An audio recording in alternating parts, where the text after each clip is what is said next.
नमस्कार, स्वागत है आपका। मैं हूं आपके साथ अनाया शर्मा। शुरुआत करेंगे खबरों के विस्तार में।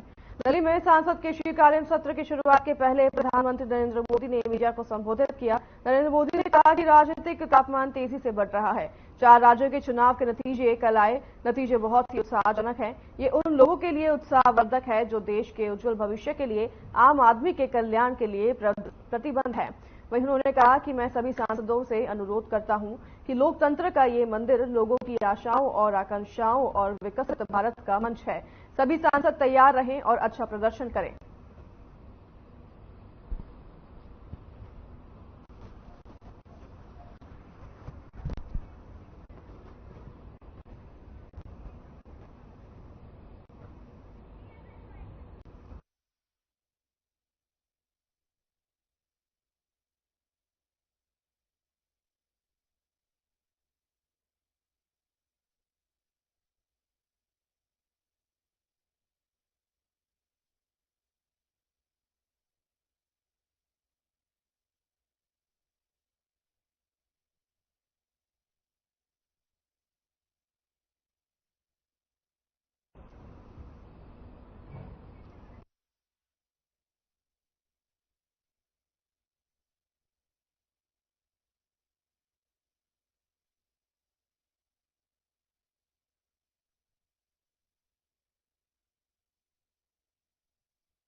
इसी पर हमारे साथ ब्रजेंद्र सिंह वरिष्ठ पत्रकार जुड़ेंगे। उनसे हम जानने की कोशिश करेंगे। इस बार बीजेपी जो है बहुमत से 3 राज्यों में जीतकर आई है और देखा जाए तो मोदी जी जो हैं उनको श्रेय दिया जा रहा है। उन्होंने प्रचार प्रसार किए हैं। हालांकि योगी आदित्यनाथ भी इस बार प्रचार प्रसार में उतरे थे।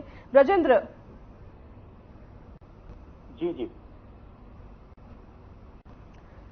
जी हमें सुन पा रहे हैं आप? जी हाँ जी हाँ जी ब्रजेंद्र जी, बीजेपी बहुमत से जीत कर आई है और ऐतिहासिक जीत जो है दर्ज की है बीजेपी ने 3 राज्यों में।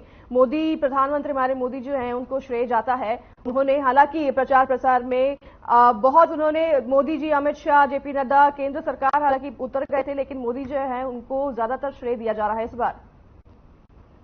देखिए, जाहिर तौर पर इसमें कोई शक की बात नहीं कि आज से जिस तरह से संसद का सत्र शुरू हुआ है, उस शुरुआती दौर में यानी कि संसद के सत्र से पहले पीएम ने जो बयान दिया है वो बयान बेहद अहम है और बयान के मायने दूर तक जाएंगे, क्योंकि पहली बात ये पीएम ने कहा है कि देश ने नकारात्मक को नकारा है, यानी कि देश में जो निगेटिविटी फैलाने की कवायद जो हो रही है उसको पूरी तरह से यहाँ की आवाम ने, यानी कि भारत की आवाम ने पूरी तरह से नकार दिया है। और यही नहीं, उन्होंने यानी पीएम ने जो बयान दिया है, पीएम ने साफ तौर पर कहा है कि विपक्ष को अब नई सोच लानी होगी और नई तरह से जो भी सकारात्मकता है वो लाए और जो भी बिल हैं, चाहे जो भी डिबेट्स पार्लियामेंट में होंगे उसमें वो पूरी तरह से भाग ले और भाग लेकर ही किसी बहस पर, डिबेट पर ही के बाद भी जो भी बातें होंगी वो पूरी तरह से साफ हो पाएंगी। तो जाहिर तौर पर पीएम ने एक तरह से पूरी तरह से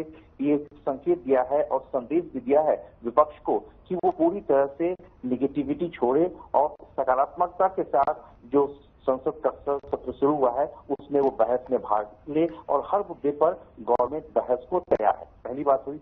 और दूसरी बात जो पीएम ने कहा है, क्योंकि इसमें कोई शक की बात नहीं कि 3 राज्यों में जिस तरह से बीजेपी को बढ़त मिली है और गवर्नमेंट बनाई है, उसके बाद से पूरी तरह से कहा जाए कि पीएम के साथ साथ पूरी पार्टी के हौसले पूरी तरह से बुलंद है। तो पीएम ने खासतौर पर कहा है कि 2024 के चुनाव का एक तरह से कहा जाए कि जो 3 राज्यों में जीत मिली है उसका एक आगाज है और उसी के बाद से कहा जाए कि अब 2024 की बुनियाद बनी है, नींव बन गई है। और अब इसमें कोई ऐसा की बात नहीं कि माना जा रहा है कि 2024 में बीजेपी पूर्ण बहुमत से आएगी। और यही नहीं, संसद के बाहर जो डिफेंस मिनिस्टर का बयान आया, होम मिनिस्टर ने भी अब अपनी बात कही, सबों ने एक माना कि पीएम के नेतृत्व यानी कि मोदी के नेतृत्व में बीजेपी बढ़त बनाए हुए है और पूरी तरह से आवाम यानी कि देश की जो पूरी आवाम है वो पूरी तरह से मोदी के सपोर्ट में है। और मोदी की तरफ से यानी कि बीजेपी की तरफ से और गवर्नमेंट की तरफ से जो भी जन कल्याणकारी योजनाएं शुरुआत की गई है उसका साफ तौर पर असर सामने अब दिखाई दे रहा है। जी ब्रजेंद्र, जैसे कि हमने अभी सुना और हमने आपको दर्शकों को बताया कि जो प्रधानमंत्री मोदी है उन्होंने भाषण देते हुए सांसदों से ये अनुरोध किया है कि अब वो आने वाले चुनाव जो हैं उसको लेकर भी सतर्क हो जाएं। तो ये सीधा जो बात है आने वाले लोकसभा चुनाव की जा रही है।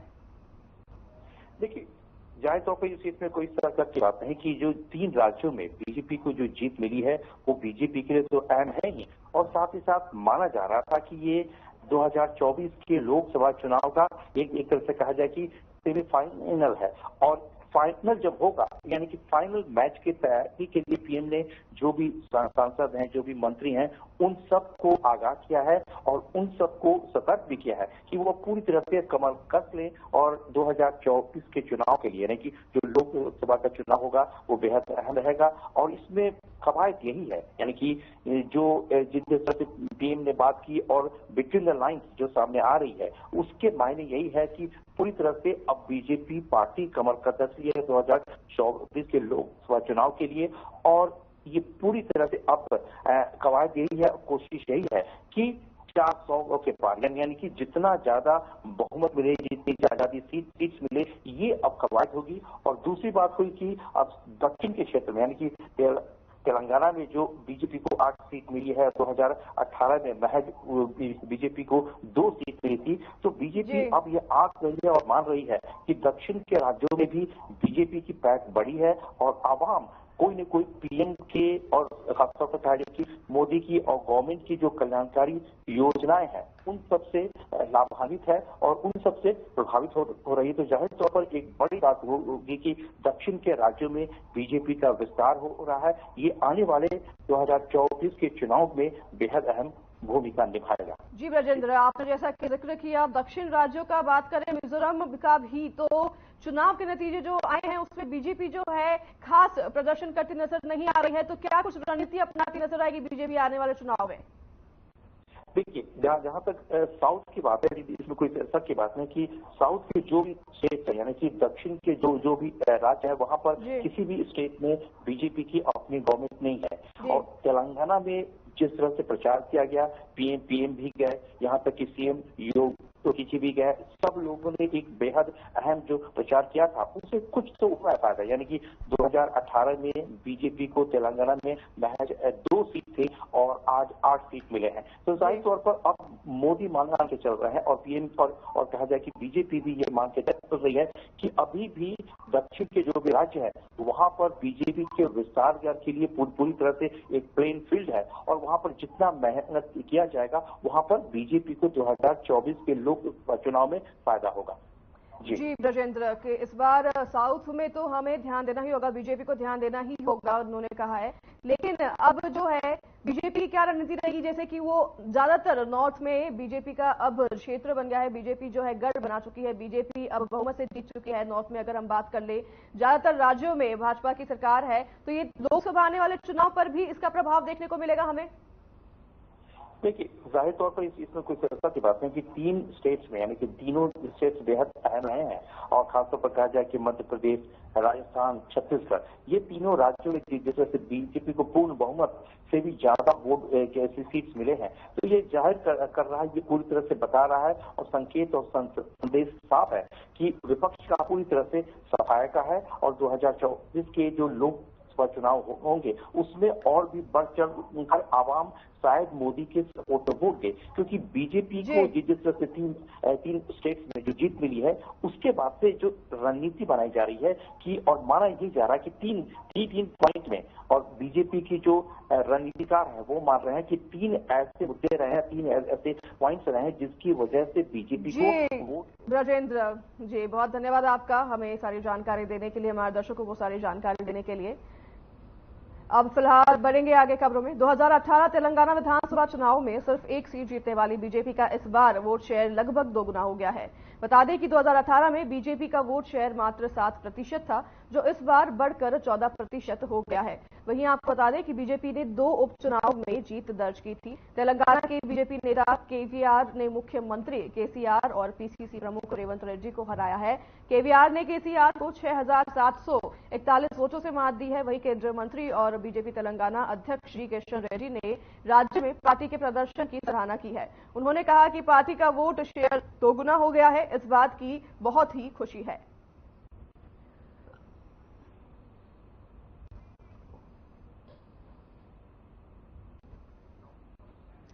पार्टी का वोट शेयर इस बार दोगुना हुआ है। आपको बता दें कि जय किशन रेड्डी ने इसकी सराहना की है और बीजेपी की सीट में बढ़त भी दिखाई दी है। आपको बता दें कि 2018 के मुकाबले इस बार बीजेपी की सीट में काफी बढ़त देखी गई है, जिसकी सराहना की जा रही है।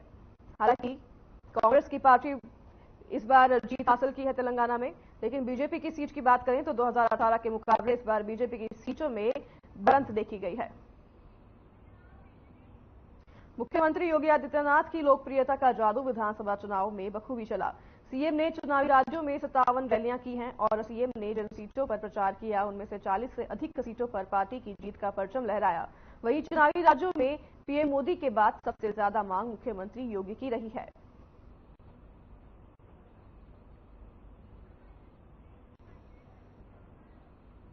इसी खबर पर हमारे साथ दुर्गेश उपाध्याय वरिष्ठ पत्रकार जुड़ेंगे। दुर्गेश, इस बार जो है हमने देखा केंद्र से सभी लोग प्रचार प्रसार करने ग्राउंड पर उतर गए थे, लेकिन मुख्यमंत्री योगी आदित्यनाथ का भी खासा रोल रहा है। वह भी प्रचार प्रसार करने कभी सभी राज्यों में गए हैं, उनका भी एक स्टार फैक्टर रहा है इस बार प्रचार प्रसार करने पर, और जिसका नतीजा जो चुनाव में हमें देखने को मिला है। दुर्गेश जी बिल्कुल अनाया, आप सही कह रही हैं, क्योंकि योगी आदित्यनाथ जी का भी जो बुलडोजर बाबा की जो छवि है वो कहीं न कहीं उसका जबरदस्त फायदा भारतीय जनता पार्टी को इस बार ये विधानसभा चुनाव में मिला है। और 57 उन्होंने जनसभाएं की और 92 प्रत्याशियों के लिए, उसमें से 71 प्रत्याशी जीत करके आए हैं, जो कि अपने आप में ये बहुत बड़ी बात है। और सबसे अच्छी बात यह है उत्तर प्रदेश के माननीय मुख्यमंत्री जी की कि उनकी जो लोकप्रियता है वो इस कदर है कि वो जहां पर भी जाते हैं लोग उनको देखने के लिए उमड़ते हैं। दूसरे राज्यों में, उत्तर प्रदेश के बाहर भी उनकी लोकप्रियता का ग्राफ मोदी जी के बाद जो है वो सबसे जबरदस्त है। और दूसरी चीज कि जो उत्तर प्रदेश में जो लॉ एंड ऑर्डर पर जो जीरो टॉलरेंस की उनकी पॉलिसी है, जिसके चलते उनकी एक जो बहुत ही दमदार छवि बनी है, साथ ही वो जो एक हिंदुत्व के जो पोस्टर बॉय के रूप में उभरे हैं, तो उसका लाभ कहीं न कहीं भारतीय जनता पार्टी को मिला है। और वो इन विधानसभा चुनाव में भी देखने को जो है स्पष्ट रूप से मिलता है कि जहां जहां मुख्यमंत्री योगी आदित्यनाथ प्रचार के लिए गए वो भारतीय जनता पार्टी के एक स्टार कैंपेनर रहे, और इसका फायदा जो है भारतीय जनता पार्टी को और उनके प्रत्याशियों को मिला है। जी बिल्कुल दुर्गेश, इस बार जो है मुख्यमंत्री तो थे ही हमारे स्टार प्रचारक, उनके साथ प्रधानमंत्री हमारे मोदी भी जो हैं वह भी स्टार प्रचारक रहे हैं। उनके भी उनको भी श्रेय दिया जा रहा है। जितने भी नतीजे आए हैं चुनाव में और बीजेपी बहुमत से जीती है, तो उनका भी श्रेय इस बार हमें देना चाहिए। दुर्गेश निश्चित रूप से देखिए, प्रधानमंत्री जी तो उनकी तो बात ही कुछ अलग है। वो तो पूरे मतलब जो भी जीत है, जीत का सेहरा उन्हीं के उस पर है, और पूरे इस जीत के नायक वही हैं, इसके शिल्पकार वही हैं। और मुझे लगता है कि भारतीय जनता पार्टी को इन 3 राज्यों में जिस तरह से स्पष्ट बहुमत जो है, इतना प्रचंड बहुमत, खासकर छत्तीसगढ़ में जहाँ कोई उम्मीद भी नहीं की जा रही थी, जितने भी चुनावी विश्लेषक हो, चाहे एग्जिट पोल्स हो, सारे सब कांग्रेस को ही बता रहे थे। बावजूद इसके जो है वहां पर एक प्रचंड बहुमत अगर मिला है तो वो माननीय प्रधानमंत्री जी का ही करिश्मा है और उन्हीं का नेतृत्व है, इसमें कोई दो राय नहीं। जी दुर्गेश, जैसे कि हमारे मुख्यमंत्री योगी आदित्यनाथ उत्तर प्रदेश में तो है ही, इंटरनेशनल भी एक स्टार छवि है, पर उनका ऐसा कौन सा फैक्टर रहा जो लोगों को हमेशा जो है लुभाता है और इस बार चुनाव के पहले भी लोगों को लुभाया है? देखिए, योगी आदित्यनाथ जी की जो सबसे बड़ी खासियत है वो ये है कि उनका जो एक व्यक्तित्व है, बहुत ही प्रखर व्यक्तित्व है, और कड़े निर्णय लेने की जो उनकी क्षमता है। उत्तर प्रदेश में 2017 के बाद से उन्होंने प्रदेश को आगे ले जाने के लिए और प्रदेश को माफिया राज से मुक्ति दिलाने के लिए जो भी कड़े फैसले किए, आज उत्तर प्रदेश में अगर लॉ एंड ऑर्डर को लेकर के जीरो टॉलरेंस की नीति अपनाई है तो वो योगी आदित्यनाथ जी के ही कुशल मार्गदर्शन में संभव हो पाया है। और यही कारण है कि योगी जी की जो छवि है वो उत्तर प्रदेश में तो जो एक मजबूत छवि वो है ही, दूसरे राज्यों में भी वो कहीं न कहीं एक बहुत बड़े विकल्प के रूप में बन करके उभरे हैं। और इसके पीछे उनकी दूरदर्शी नीति और कड़े निर्णय लेने की उनकी क्षमता, इसके अलावा उनका जो एक हिंदुत्व का जो एक प्रचंड जो छवि है उनका जो पूरा अटायर से लेकर के उनका बॉडी लैंग्वेज, उनका बोलने का तरीका और उनका जो बुलडोजर बाबा की जो छवि पिछले 6.5 सालों में बनी है, वो कहीं न कहीं उनको राष्ट्रीय स्तर पर एक बहुत बड़े नायक के रूप में उभार रही है। बिल्कुल दुर्गेश, इस बार जैसा कि मुख्यमंत्री ने 57 रैलियां की हैं और जैसा कि 40 से अधिक सीटों पर पार्टी की जीत हासिल हुई है, वही चुनावी राज्य में भी जो है पीएम के साथ साथ मुख्यमंत्री का जो रैली है उनकी रैली के लिए भी मांग की जा रही है। क्या है पूरा मामला? देखिए, निश्चित रूप से जब भी विधानसभा के चुनाव घोषित हुए थे उसी समय जो स्टार कैंपेनर की जो लिस्ट आई थी उसमें माननीय प्रधानमंत्री जी और माननीय गृह मंत्री अमित शाह जी के बाद अगर जो है वो योगी आदित्यनाथ जी का ही नाम था और उनको भारतीय जनता पार्टी ने राजस्थान, मध्य प्रदेश, यहाँ तक कि दक्षिण में तेलंगाना में भी भरपूर इस्तेमाल किया और वो एक बहुत बड़े क्राउड पुलर जो है वो उसके रूप में उभरे। लोग उनको देखना चाहते हैं। बिल्कुल दुर्गेश, इस बार मुख्यमंत्री योगी आदित्यनाथ का भी खासा रोल रहा है और स्टार प्रचारक रहे हैं। जिस तरह से मुख्यमंत्री योगी आदित्यनाथ ने केंद्र सरकार के साथ साथ प्रचार प्रसार किया है उसके नतीजे जो हैं हम देख सकते हैं कि बीजेपी 3 राज्यों में बहुमत से जीत कर आई है। बहुत धन्यवाद आपका दुर्गेश, हमें और हमारे दर्शकों को अपडेट देने के लिए। आगे बढ़ेंगे खबरों में। 3 राज्यों में बीजेपी के प्रचंड जीत पर राजनाथ सिंह ने क्या कुछ कहा है आपको सुनाते हैं।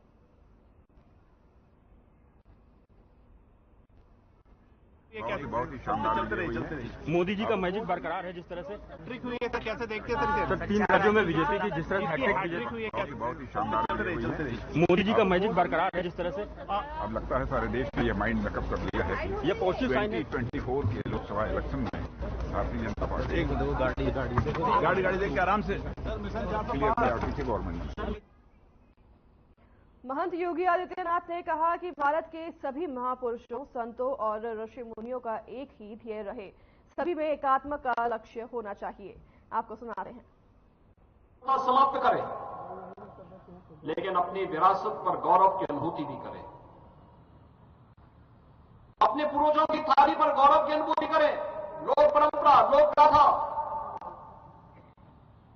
अपने महापुरुषों को, देवी देवताओं को, लोक कथाओं को, उन्हें आगे बढ़ाएं। उनके साथ उनकी मान्यता को हम हर स्तर पर प्रोत्साहित करें। और चौथा कर्तव्य है एकता और एकात्मता का। फूट डालने के प्रयास होंगे, कोई जाति के नाम पर बांटेगा, कोई क्षेत्र के नाम पे बांटेगा, कोई भाषा के नाम पे बांटेगा। ये बांटने वाले तत्व वही हैं जो नहीं चाहते कि भारत दुनिया की एक बड़ी ताकत बने। वे बांटने का प्रयास करेंगे लेकिन हमें जोड़ने का कार्य करना है। जाति के नाम पे नहीं बंटना है। छुआछूत और अस्पृश्यता के नाम पर समाज में विखंडन की खाई को नहीं चौड़े होने देना है। क्षेत्र और भाषा के नाम पर भारत को किसी विभाजन की ओर अग्रसर नहीं होने देना है। हमारा कार्य है 142 करोड़ भारत को एकजुट होने के लिए हम सब भी अपने स्तर पर प्रयास करें। एक और एकात्मता हम सबका लक्ष्य होना चाहिए और अंत में एक नागरिक होने के नाते अपने कर्तव्यों का निर्वहन करना। जिस क्षेत्र में है उस क्षेत्र में मेरी जिम्मेदारी एक छात्र के रूप में मैं अपनी कर्तव्यों का पालन करूंगा। एक अभिभावक के रूप में अपने दायित्वों का निर्वहन करूंगा। एक शिक्षक के रूप में अपने दायित्व का ईमानदारी पूर्वक निर्वहन करूंगा। एक संस्था अध्यक्ष के रूप में अपनी जिम्मेदारियों का निर्वहन करूंगा। जीवन के किसी भी क्षेत्र में अगर हर व्यक्ति अपनी जिम्मेदारियों का निर्वहन करना प्रारंभ कर देगा, कोई कारण नहीं ये पंच प्रण भारत को विकसित भारत के लक्ष्य को प्राप्त करने की दिशा में अग्रसर। वहीं महंत योगी आदित्यनाथ ने सभी को संबोधन करते हुए कहा कि भारत के सभी महापुरुषों, संतों और ऋषि मुनियों को ध्येय रखना चाहिए और सभी में एकात्म का लक्ष्य भी होना चाहिए।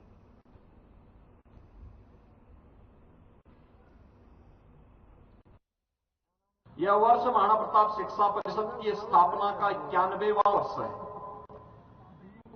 सन 1932 में महंत दिग्विजयनाथ जी महाराज ने महाराणा प्रताप शिक्षा परिषद की स्थापना की और 1932 से लेकर के लगातार शिक्षा का, स्वास्थ्य के क्षेत्र में और सेवा के तमाम प्रकल्पों के साथ महाराणा प्रताप शिक्षा परिषद आज पूर्वी उत्तर प्रदेश में शैक्षिक पुनर्जागरण के साथ साथ स्वास्थ्य सेवाओं के प्रचार प्रसार में, सेवा के विभिन्न प्रकल्पों के साथ अपने संस्थापकों की भावनाओं के अनुरूप कार्य करते हुए कार्य कर रही है। निरंतर उन लक्ष्यों को प्राप्त करने के लिए प्रयत्नशील है। महंत दिग्विजयनाथ जी महाराज के द्वारा स्थापित और पूज्य महंत अभेद्यनाथ जी महाराज के द्वारा पल्वित और पुष्पित महाराणा प्रताप शिक्षा परिषद आज अपने संस्थापकों की भावनाओं के अनुरूप, उनके आदर्शों के अनुरूप उन लक्ष्यों को प्राप्त करने के लिए निरंतर प्रयास कर रही है। महाराणा प्रताप की जब हम बात करते हैं, देश के शौर्य का, स्वदेश और स्वाभिमान का, स्वावलंबन का एक मुद्दा हम सबके सामने आता है। ये हमारा सौभाग्य है कि हमने देश की आजादी के 75 वर्ष के सफलतापूर्वक कार्यकाल को और उस आयोजन को अपनी आंखों से देखा है। आजादी का अमृत महोत्सव, प्रधानमंत्री मोदी जी ने देशवासियों को आजादी के अमृत महोत्सव के मुख्य महोत्सव में एक बात कही थी और कही थी पंच प्रण की। आखिर हमारे जीवन का लक्ष्य क्या है? लक्ष्य की ओर बढ़ने के लिए अगर हमने राह सही चुनी है, याद रखना हर राह मंजिल तक पहुंचाती है, बस राह चुनने की आवश्यकता है। और वही राह है जो हमें पंच प्रण के साथ जोड़ रही है। जो पंच प्रण है, यही वह राह है जो हमें लक्ष्य तक पहुंचाएगी, एक विकसित भारत के निर्माण की। प्रमुख सचिव गृह ने उक्त जानकारी देते हुए बताया कि प्रदेश के जनपद एटा में नवीन पुलिस चौकी गंगगूर हेतु उप निरीक्षक का 1, मुख्य आरक्षी के 2, आरक्षी के 14 कुल 17 पदों का सृजन किया गया है। उन्होंने यह भी बताया कि जनपद प्रयागराज में स्थापित पर्यटन पुलिस थाने का नाम संगम पर्यटन पुलिस थाना रखे जाने का निर्णय शासन द्वारा लिया गया है। प्रदेश सरकार की तरफ से यह निर्णय इस क्षेत्र में बेहतर शांति व्यवस्था को बनाए रखने के लिए बेहतर कदम है।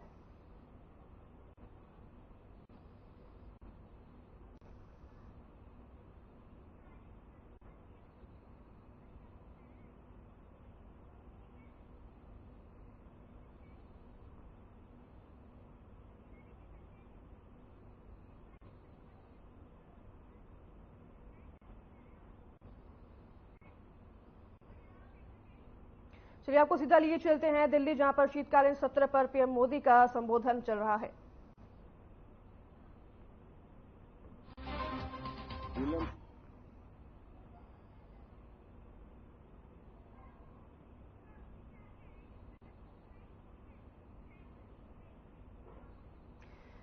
पीएम मोदी का संबोधन लगातार जारी है। शीतकालीन सत्र पर दिल्ली से प्रधानमंत्री मोदी जो है संबोधन कर रहे हैं, आपको भी सुनाते हैं। लगातार प्रधानमंत्री मोदी शीतकालीन सत्र पर संबोधन दे रहे हैं, बातचीत कर रहे हैं। क्या कुछ उन्होंने कहा है आपको भी? ये उनके लिए उत्साहवर्धक है जो देश के सामान्य मानवीय के कल्याण के लिए कमिटेड है, जो देश के उज्जवल भविष्य के लिए समर्पित है,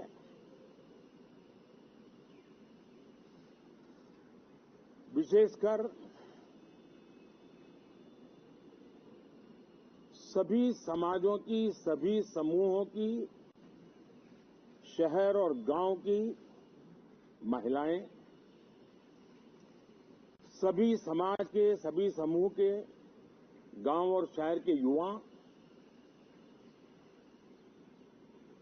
हर समुदाय के, समाज के किसान और मेरे देश के गरीब, ये 4 ऐसी महत्वपूर्ण जातियां हैं जिनका एम्पावरमेंट, उनके भविष्य को सुनिश्चित करने वाली ठोस योजनाएं और last mile delivery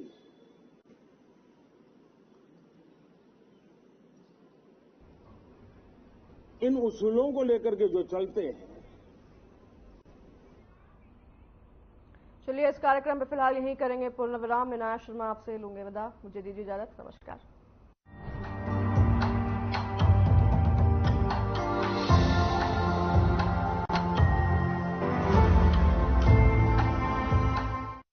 Look, I can download a song really